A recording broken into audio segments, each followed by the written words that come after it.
여러분, 역사는 살아있는 생물과 같습니다. 고여있으면 반드시 썩게 되고 썩으면 터지기 마련이죠. 오늘 우리가 함께 떠날 시간 여행은 바로 그 터지는 순간들의 연속입니다. 10세기 이후 동아시아의 국제 정세가 요동치던 그 시절, 고려라는 나라는 어떻게 생존했고 또 그 안에서 어떤 피바람이 불었는지 시계를 10세기 후반으로 돌려보겠습니다.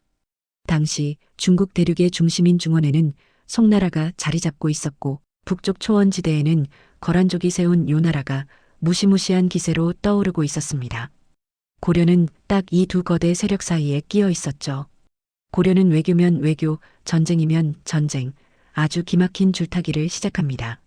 송나라와는 문물을 교류하며 친하게 지내고 거란이 칼을 들고 쳐들어오면 우리도 칼을 들고 맞섭니다. 그런데 시간이 흐르면서 북방의 주인이 바뀝니다. 거란이 지고 여진족이 세운 금나라가 호랑이처럼 포효하기 시작한 거죠. 금나라는 고려에게 형제관계를 넘어 임금과 신하의 관계, 즉 사대를 요구합니다.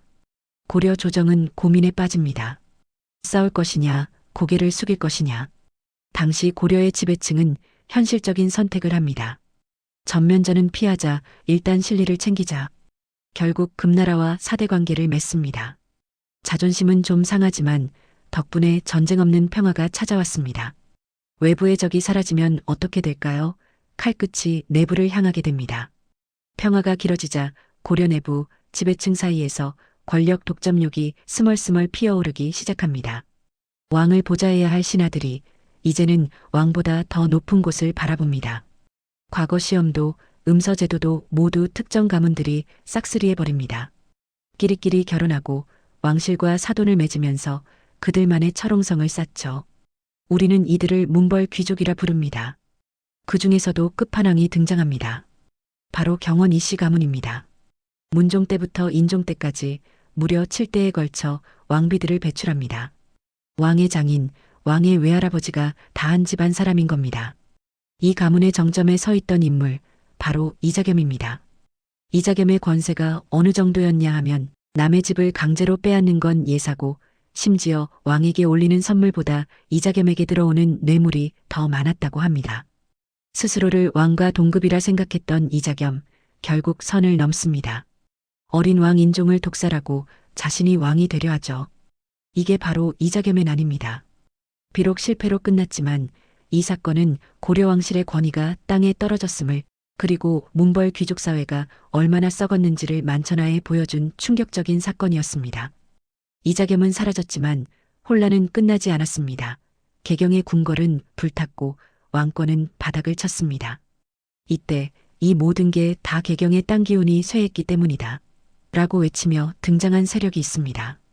바로 서경, 지금의 평양을 기반으로 한 세력들입니다. 그 중심에는 승려 묘청과 문신 정지상이 있었죠. 묘청은 아주 매혹적인 제안을 합니다.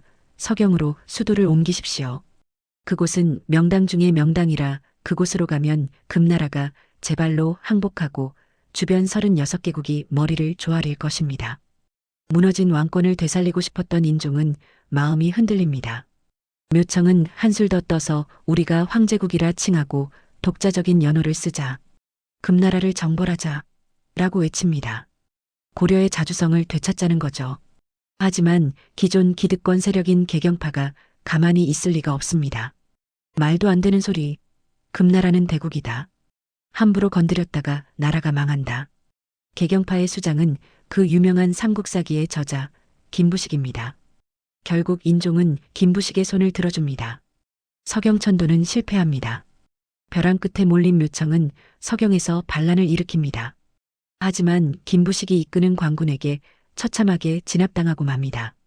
문벌 귀족들끼리 치고받고 싸우는 동안 저 구석에서 조용히 이를 갈고 있던 사람들이 있었습니다. 바로 무신들입니다. 고려는 철저한 문신 우대 사회였습니다. 문신은 시를 읊으며 술을 마실 때 무신은 그 옆에서 호의나 서고 심지어 젊은 문신이 나이 지긋한 장군의 수염을 태우며 조롱해도 아무 말 못하던 시절이었습니다. 전쟁터에서 목숨 걸고 싸우는 건 무신인데 무신들은 문신들에게 무시당했던 겁니다. 1170년 드디어 폭발합니다. 보현원이라는 곳으로 왕이 나들이를 가던 날 정중부, 이방 같은 무신들이 칼을 뽑아듭니다. 문신들이 쓴 관을 쓴 자는 모조리 죽여라. 그야말로 피해 사륙이 시작됩니다. 왕이었던 의종은 쫓겨나고 수많은 문신이 그 자리에서 목숨을 잃습니다. 문벌 귀족의 시대가 끝나고 힘이 곧 법인 무신 정권의 시대가 열린 겁니다. 하지만 칼로 흥한 자, 칼로 망한다고 했던가요?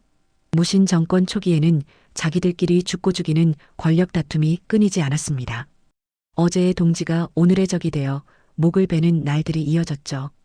이 혼란을 잠재우고 권력을 꽉 쥐어잡은 인물이 등장하니 그가 바로 최충원입니다. 최충원은 라이벌들을 다 제거하고 왕까지 갈아치우며 절대 권력자가 됩니다.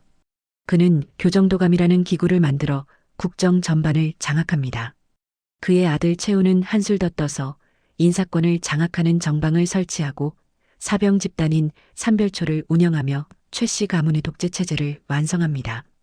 무려 60년 동안 왕은 허수아비였고 최씨 일가가 고려의 주인이었습니다. 그렇다면 백성들의 삶은 어땠을까요? 문신들이 펜으로 수탈했다면 무신들은 칼로 뺏어갔습니다. 토지를 빼앗고 노비를 늘리며 백성들을 쥐어짜니 결국 전국 각지에서 더 이상은 못 살겠다. 라며 밀란이 일어납니다. 공주 명학소에서 망이망소의 형제가 일어났고 최충원의 집에서 일하던 노비 만적은 이렇게 외칩니다. 왕후 장상의 씨가 따로 있느냐? 때가 오면 누구나 할 수 있는 것이다. 비록 만적의 나는 실패로 돌아갔지만 그 외침은 역사에 깊은 울림을 남겼습니다. 신분제라는 거대한 벽에 균열을 낸 것이니까요. 10세기부터 13세기까지 고려는 외세의 위협을 견뎌내고 내부적으로는 문벌 귀족에서 무신 정권으로 권력의 축이 완전히 뒤집히는 거대한 격변을 겪었습니다. 화려해 보이는 고려청자 뒤에는 이렇게 치열하고도 피냄새 진동하는 권력 투쟁의 역사가 숨어 있었던 것입니다. 오늘의 이야기 어떠셨나요? 역사는 단순히 과거의 기록이 아닙니다.